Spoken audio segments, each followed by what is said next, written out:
Copacabana, Rio de Janeiro, Brazil, my favorite place in the world, home of Christ the Redeemer and the Karaoke's. The marvelous city of God, such a beautiful city. It's a city where I come to unwind, revive, recharge, redeem. I've been to this city 9 times now.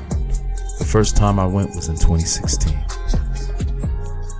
It was something that I had anticipated for years, 8 years to be specific. I first decided that I wanted to go to Brazil like around 2006, 2007. And while I was watching the Olympics in 2008, and I seen the Olympics in China, and I saw how spectacular the show, I was like, why am I not there? You know, this is such a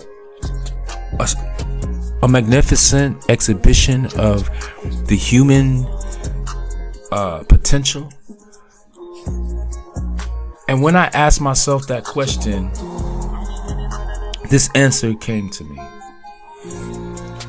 You are not there because you never decided to go before the event occurred. You did not make the decision to go, and that's the only reason why. Because you can raise the funds or save the funds. You can make the plans. You can put yourself in a plane and fly there if you want to be. So I was like, where's the next one? And I think the next one was in England.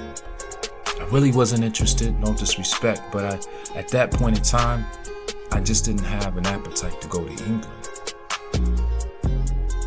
But I did soon learn later on that Rio de Janeiro would be hosting the Olympics in 2016. And for me, that was like divine confirmation. I was like, wow, I knew that was a calling for me. So I put my mind to it from that point forward, which was a significant thing for me because I had a lot of responsibilities at that time, and I was just starting my business, my water restoration business. So it wasn't like it was something that was perceived to be an easy thing for me to afford. But I knew in my mind that with determination, something that my mom used to always say, you can do anything you put your mind to. And so I kind of believed that throughout my life until I've come to know that it is true, because I've done it from time to time again, right?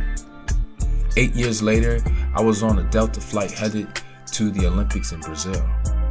And at that point in time, Brazil had been this far-fetched fantasy, this dream that was surreal, that I believed in but didn't know if it would become real. Then when I arrived, it was like, is this real? It became like this thing that was too good to be true. And then when I left, it still felt like a dream. Like, was it true?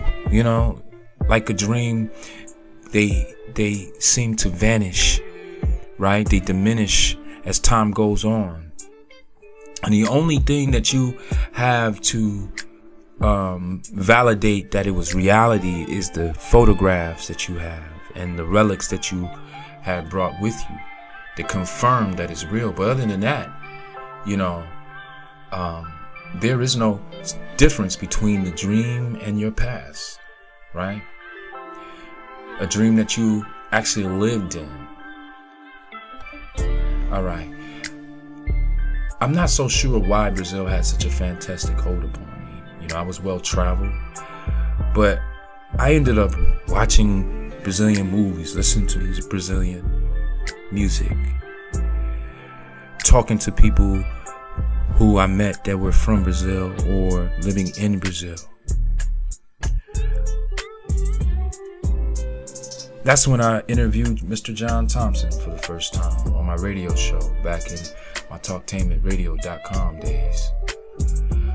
I've been traveling internationally since 18. I joined the Navy 3 days after my high school graduation. I was off to Chicago to boot camp. And then about 2 months after that, I was sent to Virginia, where I was stationed on the USS Theodore Roosevelt. About 6 months after joining the Navy, I was back across the Atlantic, headed through the Mediterranean Sea towards the Arabian Sea. And we visited various countries from Spain, France, Greece, Turkey, Saudi Arabia, and various other countries between. And about 4 years later, when I got out of the Navy, I remember driving home on the day I was honorably discharged, where I made the commitment and I said to myself in the car, I am going to continue to travel internationally, whether I'm in the Navy or not. This is the reason why I joined the military, right? And specifically why I joined the Navy. And so with that all said, I want to say that it's all about making the commitment and determination to achieve your destination.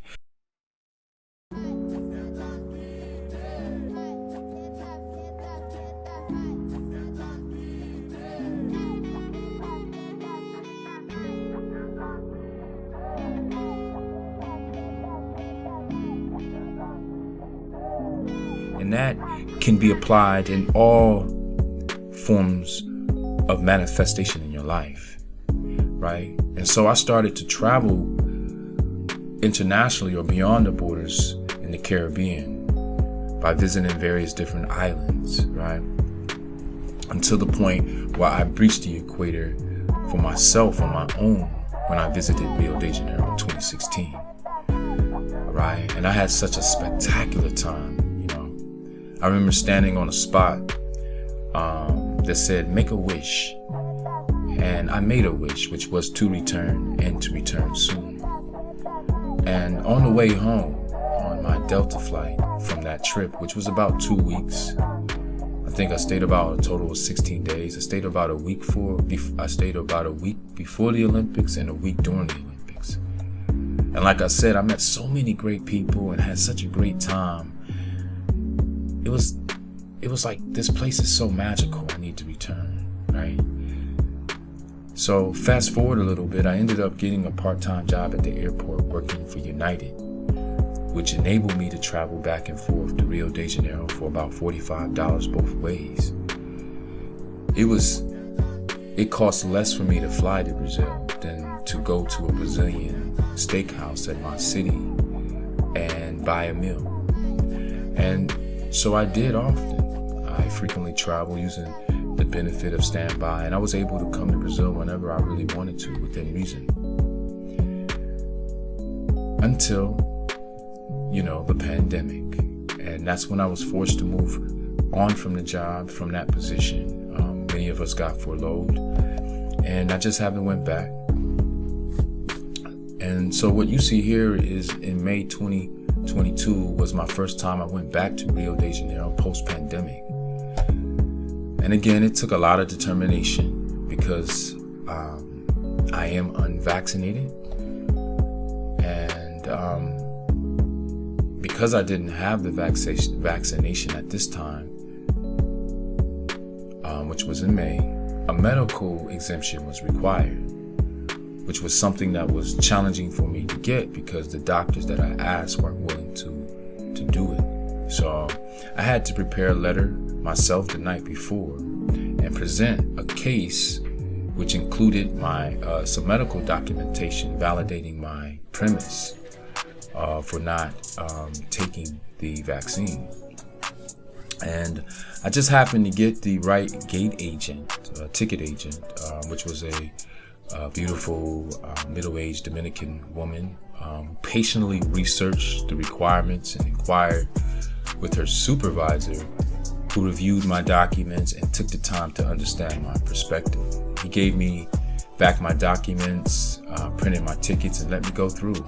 So shout out to all those Trump guys out there that didn't buy into the pandemonium and stay true to their core principles.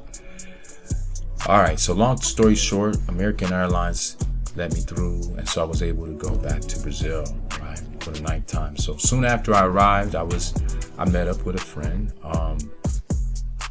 who I had met about 3 years prior in a club called Dolce Vita, which translates as the Sweet Life. And indeed, she made life more sweet.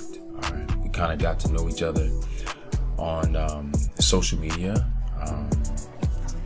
but just never really got to meet again until I was able to go back in 2022, and she was the perfect companion.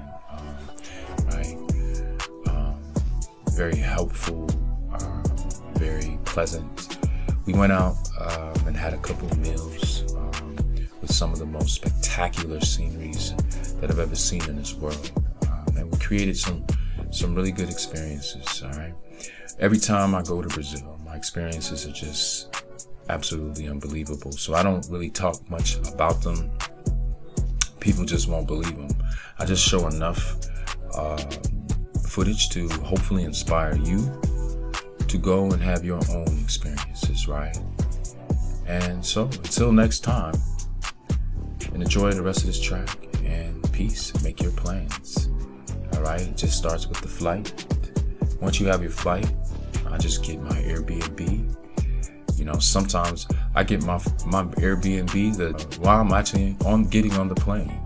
So there is no excuse. If you are interested in purchasing a copy of my BlackSwanRadio.com guide to the marvelous city, Rio de Janeiro, go visit my website now, BlackSwanRadio.com. Thank you for listening. And until next time, make your plans, commit to them, be determined, and keep the faith. Peace.